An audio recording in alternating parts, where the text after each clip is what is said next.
Welcome to the Dance Party 247 podcast. You've got myself, DJ MV, DJ T, and RikkiB. Don't forget to like, subscribe, and click the notification bell if you're watching on YouTube.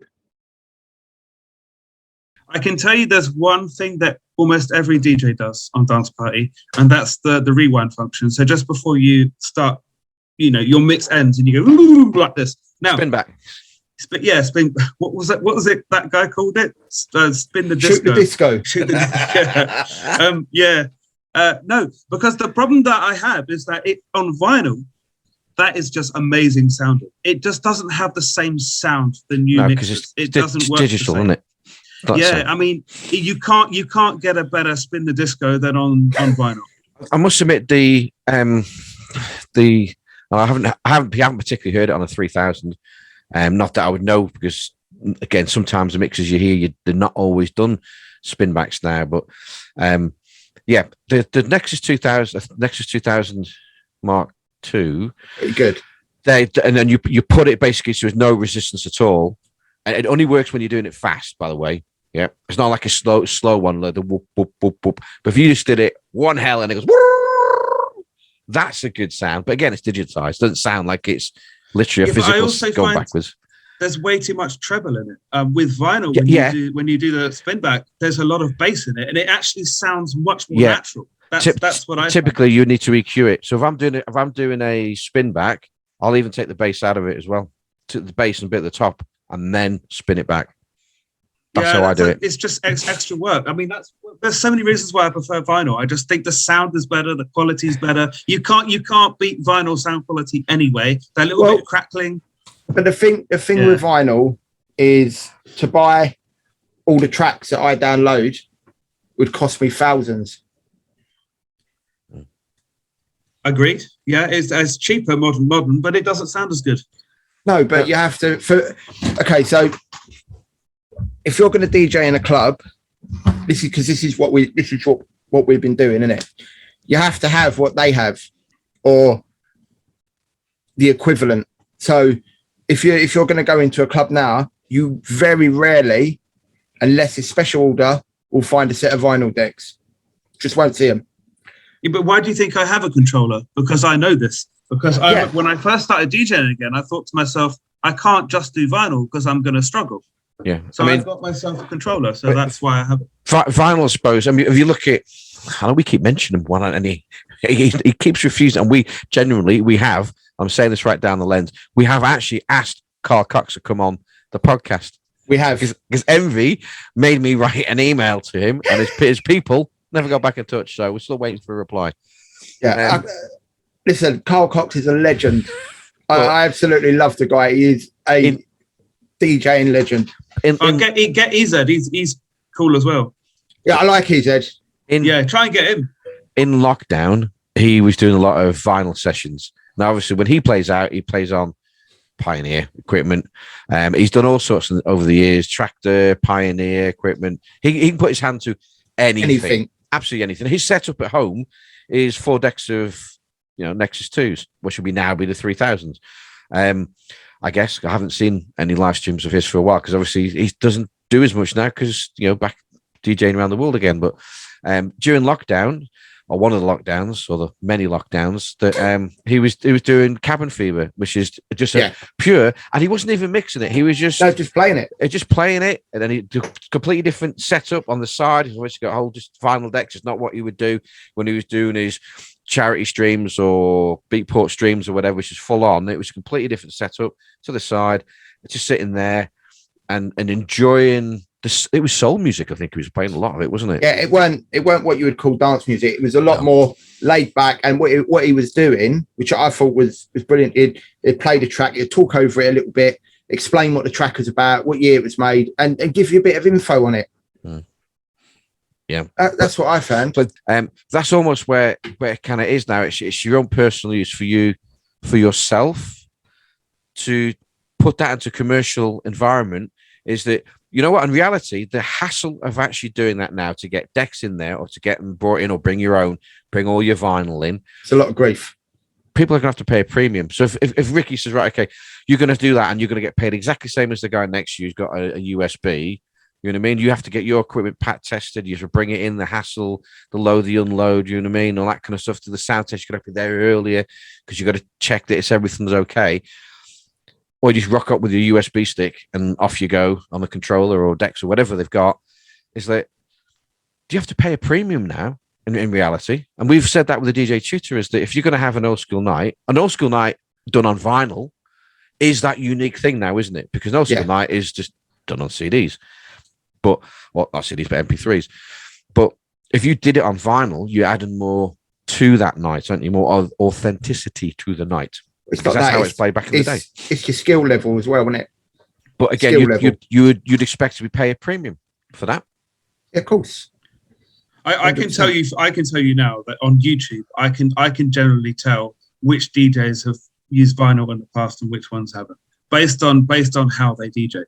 You can spot someone who's started with vinyl pretty quickly. Not just vinyl, but CDs also, because the manual beat matching, you can spot someone that knows how to manual beat match and who doesn't, just based on the style alone, on how they do it. Yeah. And so I think it's really valuable, and it doesn't have to be vinyl. Or CD decks in the past, but also manual. So. But what is good about technology now, it's like, if your track's 130, you put your next track on, you've put it through your software, boom, straight down to 130. Half the job's done. Well, the digital displays are that tight that it'll show you'll be within a minor adjustment of 0.002 or something either way to get it spot on. Yeah, in my opinion, it kind of takes the fun away a little bit. I mean, look, I'm one of the few that still, I think Alvi does vinyl as well. He does. For me, vinyl is just much more fun. There's more skill involved in it. If you can get a perfectly beat matched mix going, the satisfaction is 10 times higher than if you just did it on a controller that says this is 130 and that's 130. One of the things that excuse me, that will be coming out at the end of the year that Envy and I will, as a project we're involved with, will relate heavily to the skill set of final DJs. I was going to mention the one thing I can't stand is DJs that take lessons. If you have to take a lesson, it's not the career for you, mate. Because look, most DJs, they do it because they like it and they teach themselves. However, right, when you teach yourself, I had no one. I taught myself. No one was physically told me what to do. Yeah. But what I did is, if I actually put down, how did I learn to DJ? How do I know how to visualize or conceptualize certain things within the DJ? Your 4/4 beat, your phrasing, your which record's going faster and slower, all those kind of things that you have to learn. Eventually, it becomes totally automatic because you've learned to beat match manually. Yeah. I looked at YouTube and I came across the DJ tutor, and not every video that he did, but the majority of videos he did was like, I can understand that, I can relate to that. It's a bit, he's an eccentric bloke, but what he says is like, okay, I can relate to that, and I'll put it into my own version in my head that I can do, and then I would go out and practice. But there's nothing wrong with taking I mean, look, I've watched a couple of those tutorials, and for the most part, sometimes you learn a trick that you might not have seen before. But if that's okay, because those kind of YouTube tutorials, they will say, just try this and try that and try that. But I'm talking about actually someone physically showing you, okay, you take your hand and you go 1, 2, 3, count. One. If you can't count to 4, that's not the career for you. Yeah, but somebody has, at some point, you did not know that. No, I always knew that's pretty obvious. Most music is 4/4. Okay, what I'm saying to you is that at some point, before you're even a DJ, before you even knew music, yeah, we've all at one point not been able to walk, talk. We've all learned things. But what I'm saying, the point is that we're all at different stages at which we've learned. I did my first gig. My first gig, I was 19 years of age, and I could not mix. Not for love nor money. Not for love nor money. All I did, I had 2 hi-fis, and I've said this before on the podcast. Played one track, the other one finished, just turn one up, turn one down. I used to do that at home. I used to do that with my 2 tape decks at home. That's exactly what I did. Yeah. And I just took that from my uncle's bedroom, because he had his hi-fi system and my auntie's hi-fi system that he ended up marrying. And then I took those on the road. And the best compliment I got all night was not as a great mix, not as a great DJ, is to turn the damn thing down. It was too loud. I'll tell you what, because I'm never going to teach my children to DJ, but what I am doing is I'm subtly teaching them things like how to count. So I was playing music in the car and I said, guys, count. I want you to count the beats. And they got it wrong. And I said, no. Most music is 4/4. So it's 4/4, 4/8, 4/16, 4/32, 4/64, so on and so forth. And I told them how to do it. And they get it now. And now they're learning piano and stuff. And so all of this stuff will come naturally to them now that they understand it. I understand where you mean it comes naturally, but there's a time that you don't know. And when I'll say this, I learned how the structure, in rudimental terms, the structure of, this is why my brain was weird. I didn't go a lot of clubbing when I was younger. Last podcast we said, obviously, I was about 17 and a half when I started even just going out, which is quite, in UK, that's quite old in reality, isn't it? Even though you're supposed to be 18 to get in a lot of places. But the I was several years old, as I was in my mid-20s, I would say. And there's me on the dance floor with several drinks inside me. And all of a sudden, the thought came to my head is, how do I know when the music's changing? Somehow, I automatically know when there's a drop or there's an instrumental or a vocal or, it's time to put your arms in the air. How do I know that? I don't listen to these tracks particularly, but I just instinctively know and I can feel a build-up. So I analysed it at that point, and that's when I realised, oh, there's 4 beats here, and there's 4, 8, 12, 16, 32, and it repeats.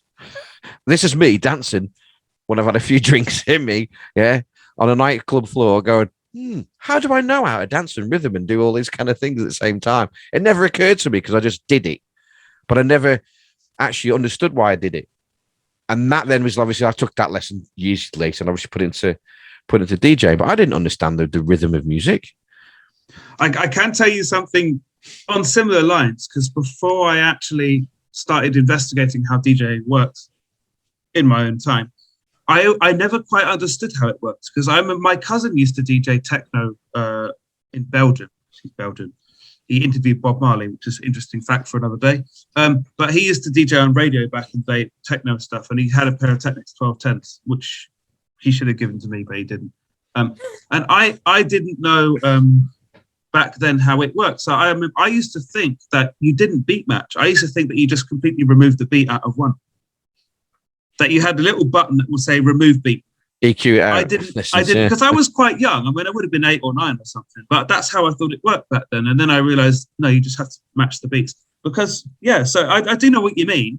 You learn things, but no one actually sat me down and said, do this, do that, do this. No. I had to figure it out on my own. Same here. I've had help from other people. When I've DJed with other DJs, I've studied what they've done, like you said before, and take little bits and pieces of them and molded it to me. It's nice to have a good long chat. And I think we've actually gone way off topic a little bit as well. So going back onto the topic of diversification of DJing, because we've diversified in our chat this evening quite a bit.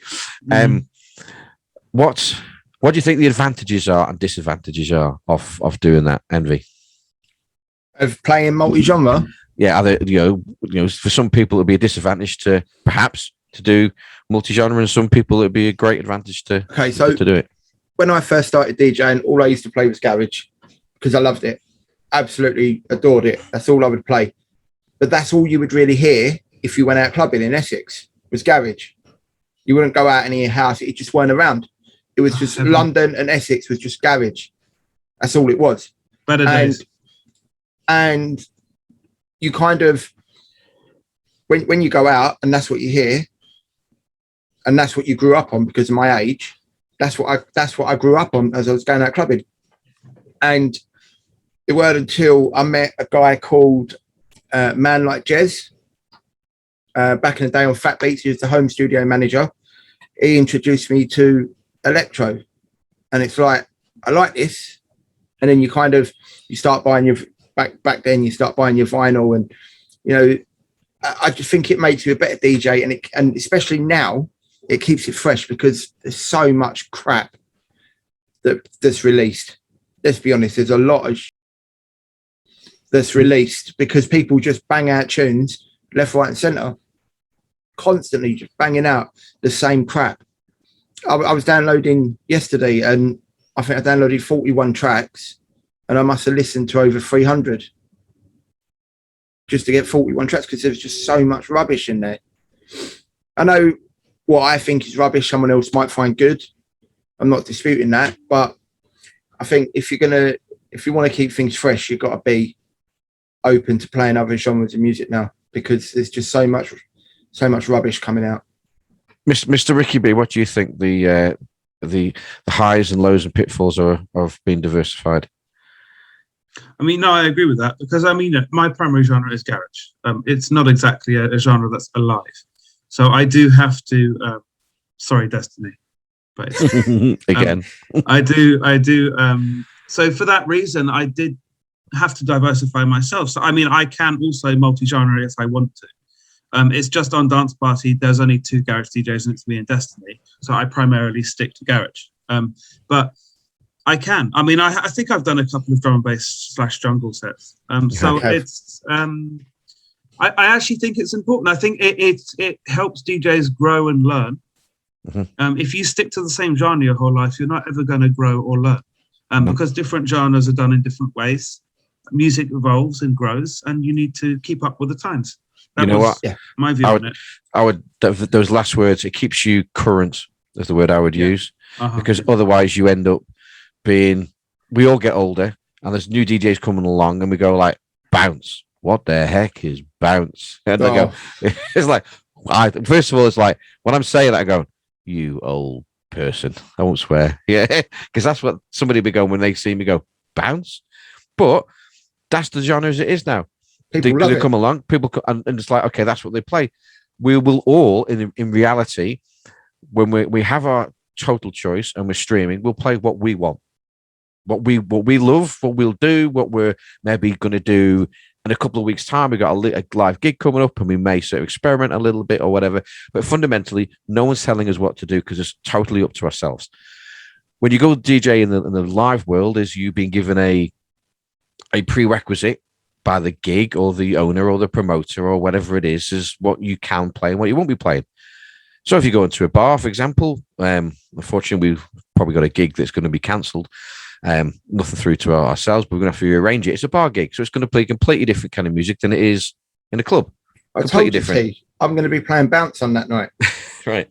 But the reality is that it will get you some work, because you're not always going to be able to play the genre you want. So if you want to go and just play tech house all day, and that's all you're going to play, then you're not going to get very many live gigs doing tech house. You can stream every day of the week. Tech house, not a problem. So it makes you current, makes you employable, makes you versatile, and also, like you said, keeps you learning. One of the reasons why I wanted to bring this topic up is because when I first started on Dance Party, which I think was it May or June last year? Something off the top of my head, I don't know. Yeah, I remember the one thing that popped in my mind is I thought there isn't a huge range of genres here, because I remember the majority of it was, I think, techno at the time. You had a lot of techno DJs at the time. There was me and Destiny doing garage.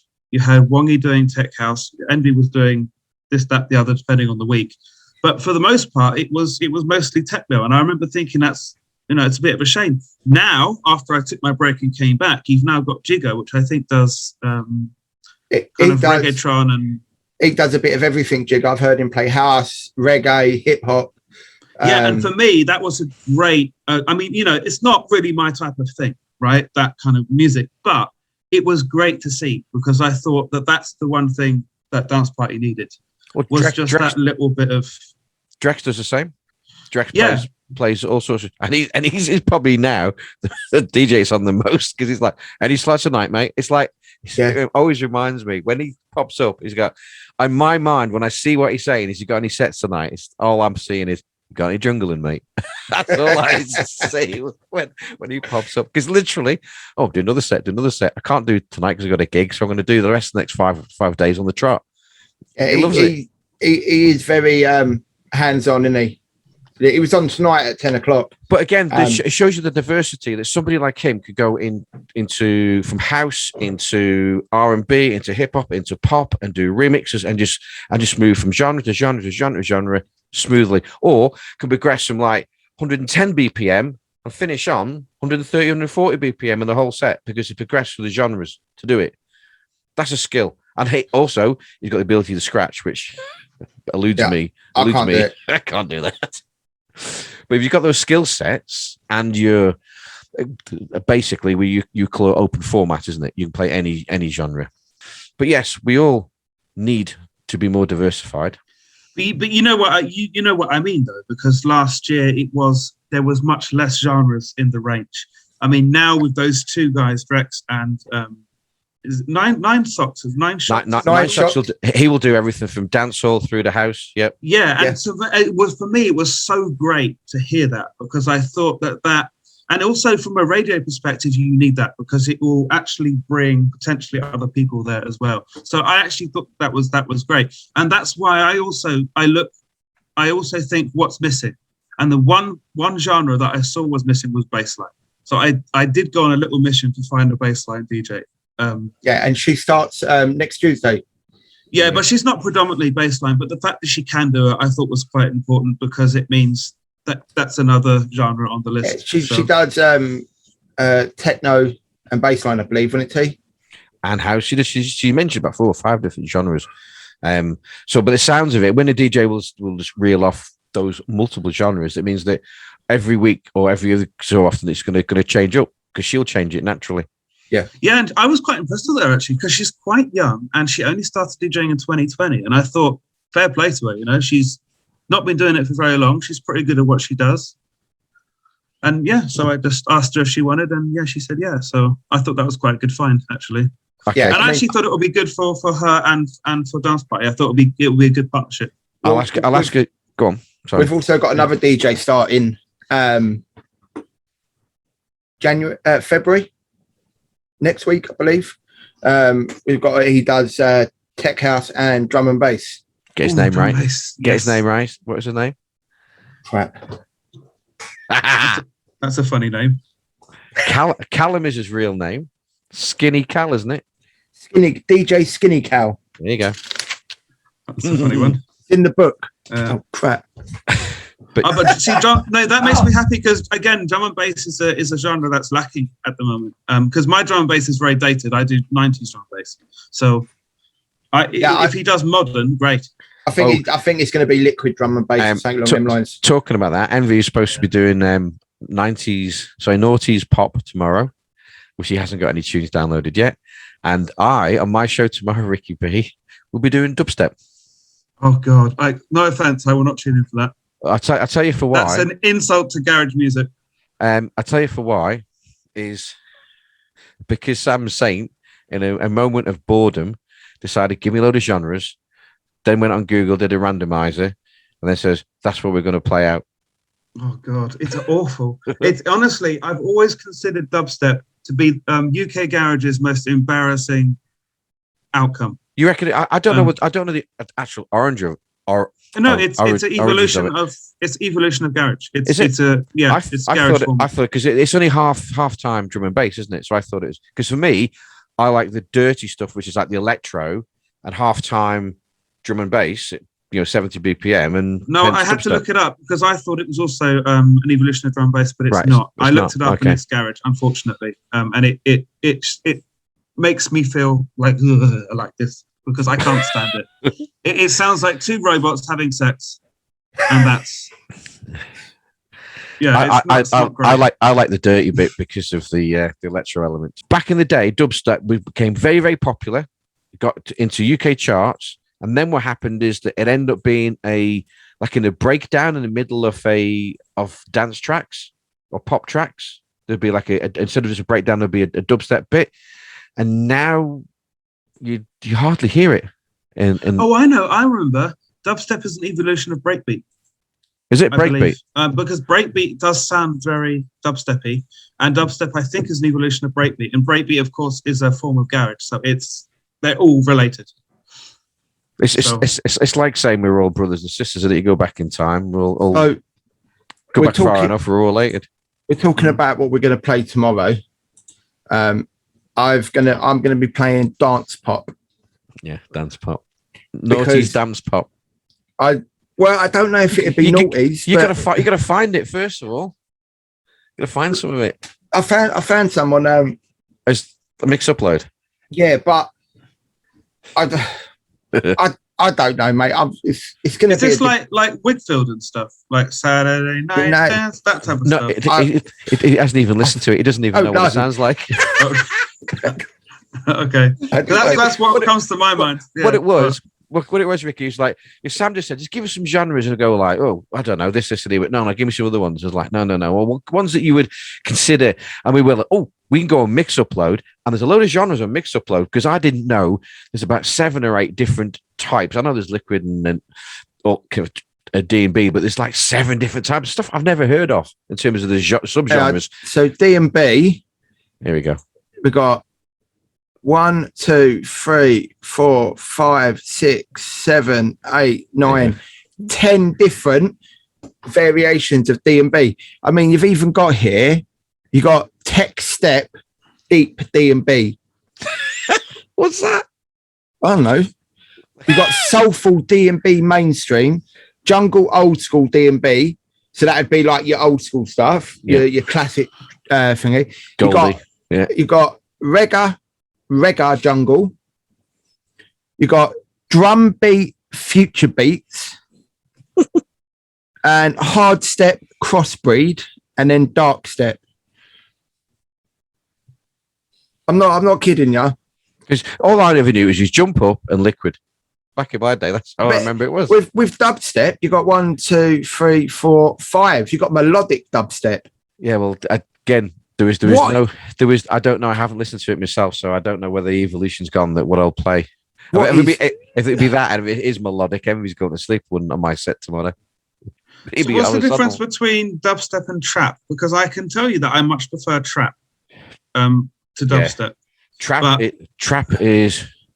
I wouldn't know how to just describe trap. To be fair, trap to me sounds a little bit more. It's more tuneful, that's for sure. Hang on, I'm gonna have to Google this myself, and I mix up. Because I mean, I know trap and dubstep are related. I know that, but trap is actually listenable, whereas dubstep isn't. Trap, you say? Yeah. Never heard of it. Yeah, trap music. It's not bad actually. You know what? A lot of YouTubers and that use it for it is quite euphoric. A lot of dancers use it. Yeah. I found synth pop. I don't know what synth pop is. I'm not too sure. Genres. Future garage. Well, it's going to be crap, isn't it? Yeah, just simple. You got. It will be not great. With the dubstep, you got chill step, glitch hop. I don't know what a glitch hop is. I don't know. I don't know either. No. I got K-pop, classic pop, pop rock, dance pop to choose from tomorrow. I think some of those sound like they originate from Japan, because I've heard these before. I think Japan stuff. Dance pop sounds very Japanesey, doesn't it? Yeah, that's what sprung to mind, because or is that K-pop? Or is that K-pop? I think K-pop, but all of that reminded me of Japan for some reason. So it's possible that it started from there. The thing is that I played an absolute ton of electro, and some is a little bit more minimal and to the dirty. And Envy was always about the dirty, although I can get really, really dirty. But sometimes it just when you get that dirty, it's like there's no melody to this; it's just a noise. But anyway, but I didn't realize a lot of the time I was playing fidget. And I was like, I didn't know this till years later. What's fidget? Fidget is basically a more. I think the way I'll describe it's probably not the way it would be if you're looking up in the dictionary, but it is a hectic version of electro house. It is just it's on the dirtier side. So if you go into those genres there, it'll say fidget, dirty electro. It's what probably is more the dirtier stuff, and it's more active. It's more energy in it. Right. I can't find fidget on here. No, just go to house and then go down and you'll find fidget and dirty. Yeah, I see it. I've heard of it. But yeah, it is the fidget house, dirty electro. Yeah, it is more the stuff that is more just the noise side of it. Not all of it, but it is more that orientated than the dirty side. I might have to play some of that then. It is, and I didn't realize that a lot of my stuff, probably 20% of what you've probably played a load of it yourself and not even known about it, because they didn't subdivide it. It's like, oh, that's a tune. It was on the Electro House. Buy it or download it. But I think in terms of the topic that we're actually on, I think this is a little bit too diverse. I mean, personally, I think because for me, a lot of these subgenres are they're all very similar. There's just slight differences. So to me, I'll just classify it as one and move on. You know what would be good, and I've always wanted to do this from the very beginning of the podcast, and I'm sure the tree has grown, is the tree of dance music. How everything's, like you said, is related, and that comes with that, and diverted off into that, and diverted off into this and that and the other, which obviously it's ever evolving, isn't it? I would love to just do that because there's pictures of it on the internet. With that, you would have to do your research. Well, you get the picture and everything and have it in front of you, but it would be a long podcast because you couldn't go through every single one and the definition of it and how that differs to that ever so slightly. You know what it is? It's down to people being individuals and going, I'm going to mash a tech house percussion with dirty electro, because you got electro tracks at a tech house, and then he goes, you were playing electro today, and I was like, it came under tech house, and it was downloaded tech house. I know it had a dirty bass line that was electro. They've just put an electro dirty bass line into the percussion of tech house and the bass line of a tech house. Everyone just mashes everything up, and then all of a sudden, if you've got enough people doing that, and they'll call it whatever genre you want to call it. It's mad, isn't it? And if it gets popular, then it's just given a name, like EDM, which didn't exist, or Deep House. Made up names. No, I mean, look, all I can say is I like the fact that dance play is a lot more diverse now, and not just musically, but also internationally. I mean, it's quite impressive. Some of the countries included now, because there were. I've checked the little WhatsApp group numbers, and half of them are from America these days. Yeah, quite a few from America. Yeah. So which is good, and that one reason why I like that as well is because it actually makes it more 24-hour, which I think is a good thing. So I'm not part of the band or anything, but the amount of respect I have, and I put some effort in because I care. So I care. If this radio is growing, it makes me happy. So I think what we were hoping for with the station, going off topic again, is obviously to grow and be international. Now, in lockdown, we had loads of DJs because no one was going out, were they? You couldn't do nothing. And then we lost quite a few DJs. But what we've done now is, even though the real world's opened up, we've took on new DJs still, even though they're playing out. And these are the DJs that I think are going to stay. A lot of the DJs are... I like the fact that we've got a good cross-section of professional stroke, semi-professional, or at least professional in their outlook, at least anyway, if you're not doing a lot of gigging. And I like that. Because if you've got DJs out and about, they do not need to do a stream. They don't need to do a stream. But they love to do a stream, and it's about the passion in music. And you've got a professional DJs as well, which with green screens, front-on views, the mix and tight, the obviously keeping it fresh, and they're coming back week after week after week. So fair play to them all, because that's why we do it as well. Yeah. We're DJs, not just the management. We're DJs, and that's where we do it. And I must admit that I have a regular show, but I'll jump on in the middle of the night when my young fella's having a sleep, and just rather than just mixing it myself, I'll do a couple of hours. If somebody wants to do that and be a live DJ on, then great. It helps me out. I went on. I did a YouTube set before I did this podcast today, just because I was in the mood. Yeah. So exactly. Yeah. And it's nice if this way. It's nicer to have done that than have just done it to a crowd of zero to yourself. Yeah. I don't like DJs myself. What's the point? The whole point of being a DJ is to do it for other people, not for yourself. Exactly. Exactly. Yeah. The thing is, once you've done it, even if nobody interacted on that recording, your recording is there forever and a day on YouTube. No, not anymore. I've changed my rules now. They only Okay. start for a week now. But so you've only got a week to watch RikkiB's latest and greatest, and then move on to the next one. Let's just say I'm businessizing myself. So okay, fair enough. Yeah. What I'm saying is that it's there for somebody else to see after the fact, isn't it? It's not just a case of it's the world we live in nowadays. It's like Netflix, isn't it? It's not how many people that watch the live TV when it goes out. It's the replays, isn't it? It's the iPlayer only replays. It's the total number of views you've had. And if you say within the first week, then obviously that is classed as basically, you replays and everything. And that's how they gauge success, isn't it? It's not how many people saw it and went out live. It's like how many people saw it live and then told other people how good it was. And then they watch it. And it's a total figures, isn't it? Oh, we should send it to the BBC. Because they're about to lose their license. Finally. After how many years? Talking about license, breaking news. It probably won't be if we get this podcast out. And that it looks like Twitch is eventually becoming legal. Envy, no, wasn't it? No, when I actually read into it, it's not what they've done. They've struck the same deal with UMC, as they have with Warner Brothers, which is. Nothing changes. That's just done for gamers, then, isn't it? Yes, it's not for DJs. It is just for gamers. Yeah. When I actually read the full article, because obviously we skimmed through it, didn't we? When I read the full article, it's not for DJs. So they can play some music in the background and not get done. In essence, isn't it? Yeah, it's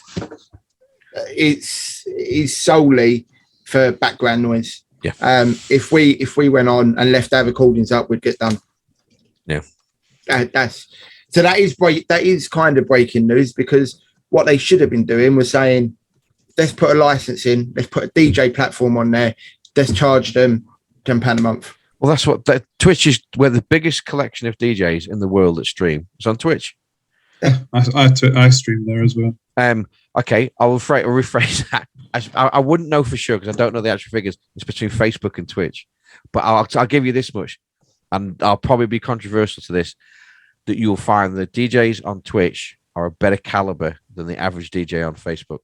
There's no point DJing on Facebook because they chop your video down after about half an hour, and then they mute you.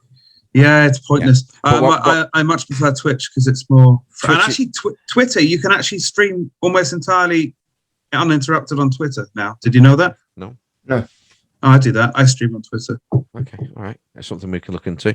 But yeah, from my point of view, is just we go on Facebook, but we know we got hardly any traction. That's not the platform that we gain anything on. And we only go there because we can. We don't even interact with the comments that are there. To be fair, rightly or wrongly, but we are on Twitch, and what I would say is that it shows intent, doesn't it? It shows you where you want to be. If Beatport's across Twitch and stuff like that, and obviously there's professional DJs and stuff there. They're all working DJs primarily. They're not your 200 DDJ. I'm a superstar DJ after Christmas DJs, are they? Yeah. We should have got Ricky. We should have got RikkiB in on that podcast, mate, because I think he would have loved that one. Yeah, just have you go for Christmas Day to between Christmas and New Year's, and now you're a superstar DJ. You've bypassed everything we talked about tonight and learning your craft. And just go to a superstar DJ, and I'm now streaming to the world because on Facebook. Because Ricky said he wouldn't even do R&B because he doesn't trust himself. You know what I mean? It's too hard. I need to perfect it. And look, don't get me wrong. I've actually done a short R&B set and I absolutely nailed it. But you need to know your tracks. You just go in blindly like Garage. With Garage, you can just whip a record out and you can mix it quite smoothly. R&B, you've got some at 65 BPM and another one at 104. You can't mix those two together. So you've got to know them. You've got to plan it. So it's not an easy genre. It's the same with old school raves / hardcore. You've got to know your tracks. Well, I'm going to be controversial. There's only 4 things you need to know: your S, your Y, your N, and you say, press sync, job done. Oh God!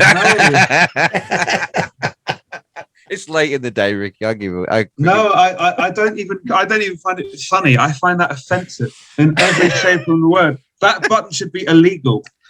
Oh, it's funny. Oh, I've got you. Okay. Thank you for watching it. I'll start again. Thank you for watching and listening to the Dance Party 247 podcast. We've had Mr. RikkiB with us today, Mr. Big RikkiB. I don't know how this is going to be a 1 or 2 hour podcast, but anyway, it'll be edited down and make some sort of sense. So thank you for being with us today, mate. We have Mr. DJ Envy as well, and some guy called DJ T. Like, subscribe, hit the notification bell if you're on YouTube, etc. Hit the like and love buttons or whatever they are on the podcast, wherever you're listening, and we'll see you soon. Ta-da. See ya. Thanks. Bye-bye.